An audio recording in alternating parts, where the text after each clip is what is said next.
Morning class 9 अर्थशास्त्र विषय के पहला अध्याय पालमपुर गांव की कहानी स्टार्ट करने जा रहे हैं।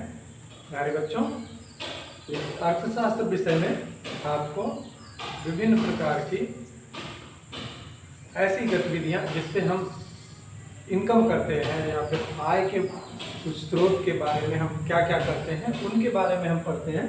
तो ये एक, क्योंकि भारत गांव का देश है और 70% जनसंख्या गांव में निवास करती है, इसलिए हम हमारे अध्याय में ये गांव की मुख्य गतिविधियों के बारे में या मुख्य क्रिया जिससे हमें आय होती है उसके बारे में समझाने के लिए एक काल्पनिक गांव पालमपुर की कहानी के माध्यम से ये हमें समझाने का प्रयास किया गया है। पालमपुर गांव में मुख्य क्रिया खेती की है, जैसा कि भारत के सभी गांवों की है, और इस खेती के अलावा कुछ कुटीर उद्योग, डेयरी, परिवहन, ये सारी चीज़ें थोड़ा सीमित स्तर पे पाई जाती है। ये देखें, परिचय। पालमपुर गांव एक पश्चिमी उत्तर प्रदेश का एक काल्पनिक गांव है भारत के, और उसकी कहानी के माध्यम से ये समझाया गया है। पालमपुर गांव है और इस गांव से ही 3 किलोमीटर की दूरी पर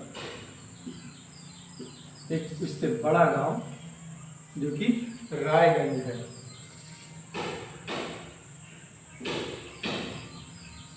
गांव पूरी तरीके से सड़क से कनेक्ट है आसपास के गांव से। इस रायगंज और रायगंज से ही नजदीक का कस्बा है, उस कस्बे से शाहपुर से भी ये सड़क जुड़ी हुई है। इस तरीके से इस कहानी के माध्यम से देखें कि मतलब ये पालमपुर गांव एक वेल कनेक्टेड है, चारों तरफ से सड़कों से जुड़ा हुआ है। ये रायगंज से ये ऐसी सड़क है जो हर मौसम में यहाँ से आने जाने के लिए ये लोगों को साधन उपलब्ध कराती है। और रायगंज से ही नज़दीक शाहपुर ये जो है ये कस्बा है, ये भी गांव है और ये भी गांव है, पालमपुर गांव। अब देखें कि इसमें पालमपुर गांव में ये विभिन्न प्रकार के, इस सड़क पे आने जाने वाले में आप देखेंगे कि भैंसा गाड़ी पर लदे हुए गुड़ से या फिर बाजार से, कस्बे से सामान ले आते लोग, गांवों से साग सब्जियां बेचने आते जाते लोग, भैंसा गाड़ी, मोटरसाइकिल, ट्रक, ट्रैक्टर, ये सारी चीज़ें आते जाते यहाँ पे आसानी से हम देख सकते हैं। पालमपुर गाँव ऐसा गाँव है जहाँ पर कुल लगभग 450 परिवार रहते हैं, और 450 परिवारों में से कुल 80 परिवार ऐसे हैं जो बड़ी जातियों के हैं। मीन्स ये संपन्न लोग हैं जिनके मकान बड़े हैं और ईंट और सीमेंट से बने हुए, पक्की ईंट और सीमेंट से बने हुए मकान हैं, और गांव की ज़्यादातर जमीन भी इन्हीं 80 परिवारों के पास है। इसके बाद 1/3 जनसंख्या गांव की, लगभग 1/3 जनसंख्या, 1/3 का मतलब कुल 150 परिवार हो जाएंगे ऐसे जो अनुसूचित जाति के हैं।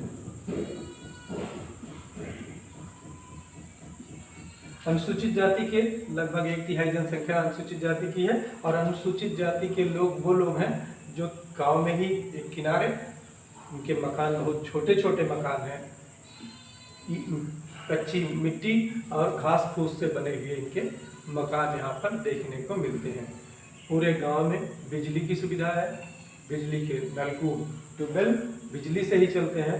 इसके अलावा बिजली का उपयोग छोटी बड़ी और भी गतिविधियों के लिए यूज होता है, जैसे घरों में छोटी बड़ी मशीनरी है उसको चलाने के लिए, टेलीविज़न है और चीज़ें हैं, पंखे हैं, इन चीज़ों को चलाने के लिए बिजली का उपयोग होता है। या कह सकते हैं कि बिजली पूरी तरीके से पूरे गांव में उपलब्ध है। इसके बाद इस गांव में 2 प्राथमिक विद्यालय, एक हाई स्कूल और एक सरकारी स्वास्थ्य केंद्र जो सामुदायिक स्वास्थ्य केंद्र है वो, और उसके साथ साथ एक निजी चिकित्सालय है जहां पर गांव के लोग अपनी उपचार या दवाएं करवा सकते हैं।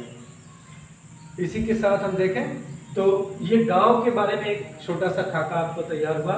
इस प्रकार से आप देखें तो रायगंज गांव में उपलब्ध सुविधाओं की तुलना आप अपने गांव से कर सकते हैं कि आपके गांव में कितने विद्यालय, कितने अस्पताल या फिर दवाओं की क्या व्यवस्था है, सड़कें किस तरीके के हैं, बिजली कितना आती है, बड़े मकान कितने लोगों के हैं या छोटी जातियों के लोग कितने हैं।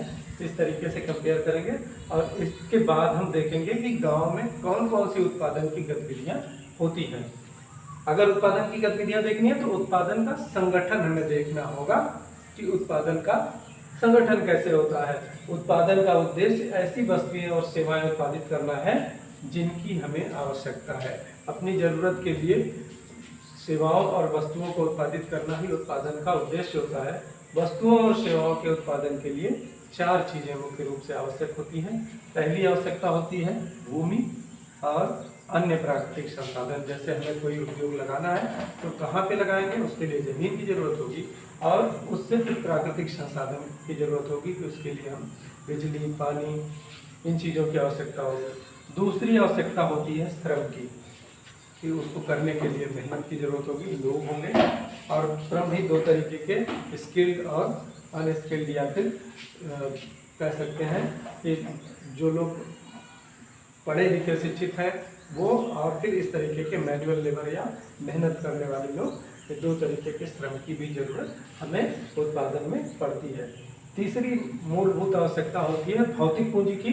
भौतिक पूंजी में 2 कैटेगरी हम बना सकते हैं। पहला औजार, मशीन और भवन।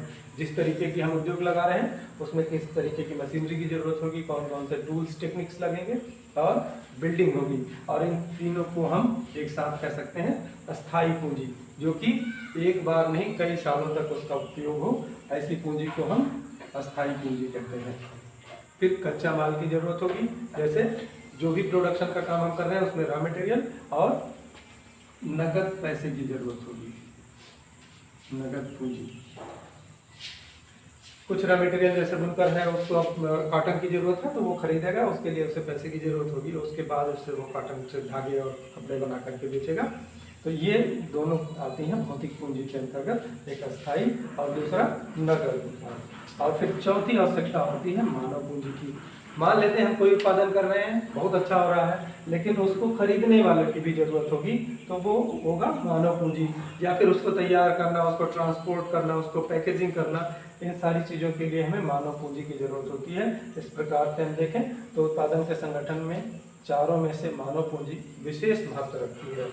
उत्पादन भूमि, श्रम और पूंजी को समायोजित करके संगठित होता है और इन्हें तीनों को कह सकते हैं हम उत्पादन के कारक कहते हैं। भूमि, श्रम और पूंजी तीनों को समायोजित करके हम उत्पादन का काम करते हैं और इन्हीं तीनों को हम उत्पादन के कारक कहते हैं। ओके, आगे की वीडियो में हम इस चैप्टर को और आगे विस्तार से चर्चा करेंगे। Thank you.